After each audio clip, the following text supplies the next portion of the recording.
10th में हमारे maths के टीचर थे भैया नेगी सर। जो मैथ्स के सवाल सॉल्व कर लाता था, ये sequence and series, trigonometry, triangles, trigonometry मतलब ये सब छोड़ दो सर, इनसे ऊपर एक चैप्टर हुआ करता था ट्राइंगल्स और क्वाड्रिलेटरल्स। भाई साहब वो चैप्टर अगर किसी ने काबू कर लिया, मतलब बहुत, वो किसी ना किसी का बाबू बनने के लायक है। समझे कि नहीं समझे? ट्रिग्नोमेट्री तो बाद में जिंदगी में मतलब बड़ा रूप लेती है ना। एक दिन ट्राइंगल्स चैप्टर का ही टेस्ट होना है, जैसे क्लास टेस्ट होता है ना, कि टीचर जो है वो सवाल लिखेंगे बोर्ड पे और फिर बीच में राउंड लगाएंगे, है ना, क्लास के बीच में राउंड लगाएंगे और कौन कौन सॉल्व कर पाता है वो देखेंगे। और आजकल क्या है, पिटाई वगैरह अलाउड नहीं है, होती तो उस टाइम पे भी कभी कभी थी, बट हो जाती थी भैया, वहां पे अलाउड था। तो वहां पे हमें ये भी डर था कि नेगी सर जो हैं वो सवाल देंगे और अगर हमसे नहीं सॉल्व हुआ ना तो यहां से पकड़ के, ये देख रहे हो, ये जिसको आप कल में बोलते हो, यहां से पकड़ के उठा देंगे। एक मूवमेंट तक आप उठ सकते हो, उसके बाद में ठीक है, काफी दर्द होता है। दर्द के साथ साथ क्लास की जो लड़कियां हैं उनके सामने बेइज्जती भी होती है, बट कोई बात नहीं, शायद वो एक लर्निंग फेज था जिसने हमें बहुत अच्छा इंसान में कन्वर्ट किया है ना। तो भाई साहब सब लोग, अच्छा एक और मजे की बात आपने अगर नोटिस किया हो तो, ये मैथ्स का पीरियड हमेशा रिसेस के जस्ट अगला होता है। रिसेस मतलब इंटरवल, ताकि आप इंटरवल भी अच्छे से एंजॉय ना कर पाओ। भाई साहब हमारा तो ऐसे ही होता 10वीं में। और भाई साहब पूरी रिसेस में मजा ले कोई खाना खा जाए, मतलब खाना खाने, मैं तो हॉस्टल में रहता था, मैं हॉस्टल में मेस में नहीं गया, और जो लोग खाना खाने लेके भी आए हुए थे उन्होंने भी टिफिन नहीं खोले। भाई साहब फटाफट मैथ्स रट रहे हैं, क्योंकि टेस्ट होना था। और टेस्ट का हमें, मतलब टेस्ट में तो क्या ही होगा, पर हमें यह पता था कि अगर टेस्ट में कुछ नहीं हुआ तो हमारे साथ क्या क्या हो जाएगा, दैट वी डोंट नो। तो एकदम पूरी क्लास ऐसा होता है, आपने कभी देखा होगा क्या कि रिसेस, एक तो इंटरवल चल रहा है और क्लास में बैठे हो चुप शांत, आवाज ही नहीं आ रही। वरना स्कूल में सर ऐसा होता है कि एक बार टीचर क्लास से बाहर गया, उसके बाद में सर अगर उस क्लास में वॉइस मीटर छोड़ देना तो वो वॉइस मीटर फेल हो जाएगा, इतनी आवाज आती है। प्रिंसिपल के ऑफिस से बुलावा आ जाता है, तो ऐसा शांत होकर रिसेस में पढ़ रहे, अलग खौफनाक मंजर था। ठीक है, आया ना, रिसेस की घंटी बजी ओवर होने की, बोले खत्म हो गई रिसेस, और अब जो है सर आने वाले हैं। धीरे धीरे अंदर से टांगे कांप रही, और भी चीजें कांपी जा रही है भाई साहब, दिल धीरे धीरे, अब मरेंगे भैया, मरेंगे मरेंगे, समझ में आया नहीं। अच्छा उनकी एक और आदत थी, वो अरेंजमेंट देख लेते थे, उनको पता होता था कि कौन किसके हाथ बिठाना है। तो ऐसा नहीं है कि अगर आप अपने दोस्त के साथ बैठे हो तो तुम वहां बैठे रह सकते हो, नहीं, आते ही चेंज कर देंगे। समझ में आया? बॉयज को गर्ल्स के साथ, गर्ल्स को बॉयज के साथ सर ये तो ब्यूटीफुल सिचुएशन है। अरे मैंने कहा नहीं, उन जमानों के जो लड़के हुआ करते थे वो लड़कियों से ज्यादा बात नहीं किया करते थे। समझे कि नहीं समझे? हाँ, दोनों के बीच में एक अनकही वॉल हुआ करती थी, आइस कहते जिसको। तो भाई साहब आते वो भी कर देते थे, ताकि आप पहले से सेटिंग करके रखो कि कोई अगर इंटेलिजेंट बच्चा है तो उसको भाई तू दिखा देना, दोस्त तो दोस्त ही होता है। तो वो लड़कियों और लड़कों को मिक्स करके बिठा देते थे। और वैसे भी दो ग्रुप होते ना, एक बैक बेंचर से एक फ्रंट बेंचर का, तो वो उनको भी मिक्स कर देते थे ताकि आप किसी से चेक ही ना कर पाओ, आंसर ना देख पाओ। अलग लेवल का खौफ चल रहा। घंटी बजी, जैसे ही घंटी बजी मतलब रिसेस ओवर होने की, सब लोग भैया सेट होके बैठ गए अपनी अपनी जगह पे, क्योंकि चेंज तो होनी थी। सब लोग याद कर रहे, अपना अपना देख रहे, अपना अपना देख रहे, अपना अपना देख रहे। 5 मिनट बीती, 6 मिनट बीती, 10 मिनट बीती, 12 मिनट बीती। दिल की जो धड़कन है वो नॉर्मल होने लगी थी। यार निगी सर क्यों नहीं आए अब तक? सबके मन में ख्याल। अब वो धीरे धीरे जो सीरियसनेस थी वो गायब होने लगी। एक दूसरे तरफ खिलखिला रहे बच गए, बच गए, आज बच गए, आज हमें कोई कुछ नहीं कहेगा, आज हमारे प्राण बच गए। थोड़ी देर बाद में पता चला, इंफॉर्मेशन पता करवाई कि नेगी सर कहां है। तो एक्चुअली नेगी सर जो है वो क्लास 12th वालों को भी पढ़ाते थे। तो क्लास 12th में वो एक्स्ट्रा क्लास लेने लग गए, किसी कारण की वजह से, हमें नहीं पता, हम पे भगवान मेहरबान होगा या जो भी कारण रहा होगा। तो वो एक पीरियड एडिशनली 10th का छोड़कर क्लास 12th वालों को पढ़ा रहे थे। ये इंफॉर्मेशन हमारे तक जो पियोन भैया होते हैं उन्होंने पहुंचा दी कि आपको शोर नहीं करना है, नेगी सर वहां क्लास ले रहे हैं, आपकी जो टेस्ट का होना था अभी उसकी आप तैयारी करो, वो टेस्ट कल होगा। मैं कहा थोड़ी देर के लिए तो संकट के बादल ये माला उतार के रख देते हैं, बच गए भैया। अब आप एक चीज यू कैन फील दिस, कि आपको जब बहुत ज्यादा डर में हो और पता चले कि वो डर हट जाए तो अचानक से खुशी भी ज्यादा होती है। भाई साहब कॉपी बंद, किताब बंद, बोले कल का कल देखेंगे, कोई बात नहीं, कल तो वैसे भी डरना ही है, आज तो एंजॉय करें। बहुत बढ़िया भैया। फिर हम करने लगे चिल्ला चोट आपस में, बातें बातें चल रही हैं, है ना, पर्चियां खेल रहे हैं। पर्चियां समझते वो, पर्ची फाड़ के, उस टाइम पे तो यही गेम चलते थे, मोबाइल तो होता नहीं था। आजकल तो तुम BGMI पबजी खेलने लगते हो, उस टाइम पे मोबाइल नहीं होता था, तो राजा मंत्री चोर सिपाही खेल रहे हैं, है ना, है ना। और कुछ जो है वो लड़कियों के सामने कमेंट पास करने की कोशिश, मतलब वहां पे उनको अपनी बातों से हंसाने की कोशिश, इम्प्रेस, अलग बढ़िया एक क्लास का माहौल चल रहा है, जैसा और जनरली होता है।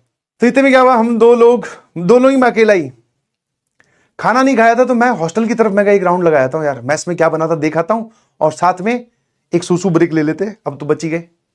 ठीक है भाई, मैं चल पड़ा, मैं गया हॉस्टल की तरफ, और साथ में एक ब्रेक भी लेकर मैं फटाफट आ जाऊंगा 10 मिनट में, फ्री तो चल ही रहा है। उस टाइम पे पीरियड 45 मिनट्स के हुआ करते थे, मैं आ जाएंगे इतनी देर में। तो मैं हॉस्टल की तरफ गया, थोड़ा बहुत जो भी मैस में कुछ बचा हुआ था, हमारी जो वार्डन मैम थी उनसे बोला, मैं किसी को, बोले क्यों नहीं आए, उसने और अलग से, क्यों नहीं आए, रिसेस इज द टाइम, पता नहीं क्या क्या अंग्रेजी में। मैं एक तो अंग्रेजी कितने बोलते हैं ये लोग, मेरे को भूख लगी हुई ऊपर से ये डांटे जा रही है। मैं मैम कुछ है क्या, वो बोल रही है कि भाई पनीर पराठे बने थे आज। मैं कहा आज पनीर पराठे कैसे बन गए, ये तो सुबह नाश्ते की आइटम है। बोले हाँ पनीर ज्यादा आ गया था ना, बच गया इसलिए पनीर पराठे। मैं कहा एक दे दो प्लीज। मैं पनीर पराठा पेल के खा खू के वापस क्लास की ओर जा रहा था। नाउ सी दिस सिचुएशन, ठीक है, ऐसे एक आप इमेजिन कीजिए, ये स्कूल की बाउंड्री है, यहां पर मतलब जहां पे क्लासेस हुआ करती थी, थोड़ा काफी दूर चलकर यहां हॉस्टल्स थे हमारे, ठीक है। ये बस का पार्किंग एरिया हुआ करता था ऐसे। तो मैं यहां से बिल्कुल अंदर घुसते ही लेफ्ट साइड में ही पहली 10th क्लास और फर्स्ट फ्लोर पे 12th क्लास हुआ करती थी। तो मैं यहां से गया, वापस आ रहा था, टेंशन नहीं, लेफ्ट साइड में देखा, मतलब राइट साइड में थोड़ा ऐसा जा रहा हूं ना, तो ये पूरा प्लेइंग ग्राउंड है। देख रहा हूं कि मेरी क्लास के जितने बच्चे हैं सारे के सारे लाइन बना के खड़े हैं। मैं कह रही, ये तो बहुत बढ़िया बात है। क्या दिमाग में आया होगा कि सर हमारी जो क्लास है उसका मैथ्स पीरियड को अब बना दिया गया है स्पोर्ट्स पीरियड, है ना। यही होता है कि भाई साहब फ्री हो तो चलो स्पोर्ट्स खेलने चलते हैं। बट मुझे यहां कहीं पर कोई टीचर नहीं दिखाई दिया, ठीक है ना।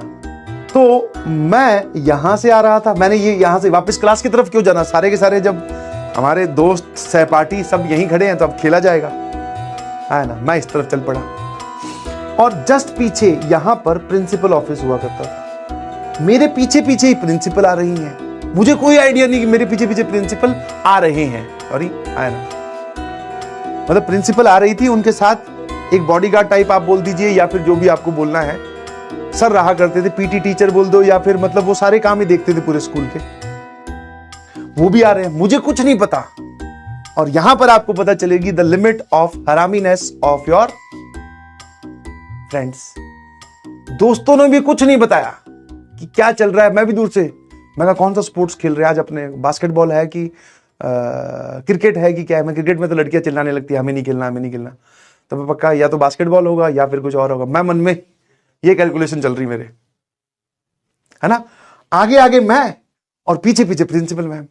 अब जस्ट इमेजिन दिस कि लाइन है यहां पे, लड़कों की अलग लाइन है, लड़कियों की अलग लाइन है। मैं इधर से आया और सबसे आगे आके लग गया, सबसे आगे आके लग गया, और लड़कों ने कुछ नहीं बताया कि भाई साहब गेम क्या हुआ है, कि हम क्यों खड़े हैं यहां। और जैसे ही मैंने इधर आके मुंह घुमाया, मैं देख रहा हूं भाई साहब प्रिंसिपल मैम और साथ में जॉन सीना, हम लोग प्यार से जॉन सीना बुलाते थे उनको, है ना, सीक्रेटिव नाम होते हैं ना सबके। मैं कह रही ये क्यों आ रहे हैं। मैं कहा आज स्पोर्ट्स पीरियड में प्रिंसिपल मैडम, लगता है कुछ ज्यादा बड़ा स्पोर्ट्स खेलेंगे। फिर मैंने ध्यान से ध्यान दिया तो जॉन सीना के बगल में एक था जिसको आप बोल सकते हैं डंडा या फिर लठ बोल सकते हो। बेसिकली वो पता किस चीज का था, पुराने टाइम की जो कुर्सियां होती थी ना, जो आपने स्कूल में चेयर देखी होंगी, वो चेयर्स ऐसी होती थी जिसपे टीचर बैठा करते थे, हाँ ऐसे करके, ठीक है। और ये जो होता है ना हैंड रेस्ट जिसको आप बोलते हो, ये लकड़ी का था, ये उखड़ा हुआ था एक चेयर का, वो था उसके हाथ में। एक तरफ कीले थी, दूसरी तरफ से सपाट था, तो सपाट वाली तरफ से मारते थे वो, फेमस था। वो आ रहा भाई, अचानक भाई साहब जज्बात बदल गए, हालात बदल गए, सब कुछ बदल गए, मुंह का रंग बदल गया। मैं कहा यार अब इतनी हिम्मत भी नहीं है, क्योंकि प्रिंसिपल मैडम देख रही है, साथ में जॉन सिन्हा ये नजदीक आ चुके हैं कि पीछे मुड़ के पूछ लूं कि भाई साहब मामला क्या है, ये तो बता दो किस बात पे आज अपने। तो मैंने कहा ठीक है भाई। प्रिंसिपल मैम दोनों लाइंस के बीच में खड़ी हो गई, साथ में जॉन सिन्हा भैया इधर खड़े थे, आराम से बातें चल रही थी। समझाया जा रहा था कि आपको इतना शोर नहीं मचाना था, आपका टेस्ट था, तुम्हारी रिपोर्ट कैसी है, ऐसा नहीं होता वैसा नहीं होता। प्रिंसिपल मैम अथाह गुस्से में। मैंने कहा 2-3 मिनट बात चली, मैंने कहा समझा ही रही है। अचानक से मैम ने जो है वो जॉन सिन्हा को ऑर्डर दिया, बेटा बोले इनके पेलने शुरू कर, मतलब वही ना, इनको सुधारा जाए। और लाइन में सबसे आगे कौन खड़ा था? हम फर्स्ट, है ना। और जब खड़े होते लाइन में तो ऐसे हाथ, वो मेरे को आके बोलता हाथ आगे करो। मैं पता है अंदर से मैंने कहा देखो मैं ये मतलब मैं मनी मन में ये सोच रहा था कि ऐसा नहीं है कि मैं बहुत ही शरीफ बालक हूं कि मैं तो शोर करता ही नहीं हूं। अगर मैं क्लास के अंदर होता तो मैं भी शोर कर रहा होता, बट मैं तो था ही नहीं भाई, मैं तो मैस में रोटी खाने गया हुआ था। अब मैं ये बात बता भी नहीं सकता, रीजन भी क्योंकि आपको अलाउड नहीं होता डे टाइम में आप हॉस्टल जाओ, ठीक है, हॉस्टल में आपको छुट्टी होने पे ही जाना है। मैं कह ये अच्छी दुविधा है, फालतू में पढ़ रहे हैं। फिर मैंने जैसे जैसे हिम्मत करके कोई बात नहीं, हाथ आगे कर दिया। भाई साहब उसने पहला ही लड़का है और तुम्हें शायद अब तुम्हें पढ़ती है तो नहीं पढ़ती पता नहीं, पहले पे गुस्सा ज्यादा आता है, दूसरे वाले पे आगे चलते चलते जो वो मारने की स्पीड है वो धीरे हो जाती है। भाई साहब उसने धमाधम 2 पेल दिए, 60 से इस पे 60 से इस पे। मैं जो है बस वो जैसे तैसे करके जेब में हाथ डाल दिए, पीछे वाली में आराम से खड़ा था चुपचाप। अब जॉन सिन्हा भैया आगे बढ़े, इतने में प्रिंसिपल मैम ने रोक लिया। हृदय परिवर्तन, काइंड ऑफ हर्ट, पता नहीं क्या होता है वो। बोले नहीं रुक जाओ, इनको कुछ मत कहो, ये समझ गए हैं 10th क्लास के लड़के। मैं अंदर चिल्ला, मैं ये चीटिंग है भाई, लड़कियों को छोड़ना है छोड़ दे, कोई दिक्कत नहीं है। जो पीछे खड़े हैं मेरे सारे के सारे पहले इनकी सर्विस होनी चाहिए। और ये क्या तरीका कि सिर्फ मेरे को दो पेल के बोल रहे हो अब इनको छोड़ दो? नहीं, मैं एक बार तो बोलने वाला था मैडम को, अब उनके सामने आवाज निकलती नहीं ना 10वीं क्लास में। मैं कहा सर ऐसे नहीं है, प्रसाद सब में बांटो। हाँ, और मैं तो अब अपनी कच्चा चिट्ठा देने पे आ गया, तो मैं तो था भी नहीं और मैं खा के बैठा हूं। लास्ट में एक कमांड सुनाई थी, गो टू योर क्लासेस। मुझे अपने पढ़ने का दर्द तुरंत गायब हो गया था जैसे ही मैम ने बोला ना कि गो टू योर क्लासेस। मेरा दर्द तो वो गायब हो गया। अब मुझे इस बात का दर्द था कि इन लोगों की क्यों नहीं पड़ी। मैं कहा यार ये क्या सिस्टम है। अब हमारी लाइन यहां से बीच में से एंट्री करते हुए क्लास में मुड़ी रही थी। इतने भाई साहब जो वहां वही लौंडा गैंग जो होती है, लौंडों ने मजाक उड़ाना स्टार्ट किया। बोले वाह भैया वाह, आज तक ऐसा केस नहीं हुआ। बोले तुझे किसने कहा था लाइन में आके लगने का? तू चुपचाप जाकर क्लास में बैठ जाता, तुझे कोई बुलाने भी नहीं आता। मैं कहा मुझे कहां पता था कि खेल ऐसा कुछ चल रहा है।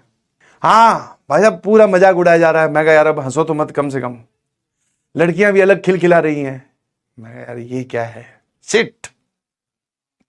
वो बोल रहे अंदर चला जाता, तू आके लाइन में लगा ही क्यों, तुझे किसने बुलाया, चुपचाप बैठा रहता, हम डील कर लेते या हमारे साथ होता जो होता।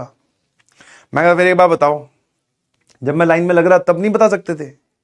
बोले तब तुझे लगता है मतलब प्रिंसिपल मैडम का भी एक नाम था, वो मैं यहां बोल नहीं सकता। बोले तुझे लगता है कि वो बख्श देती तुझे?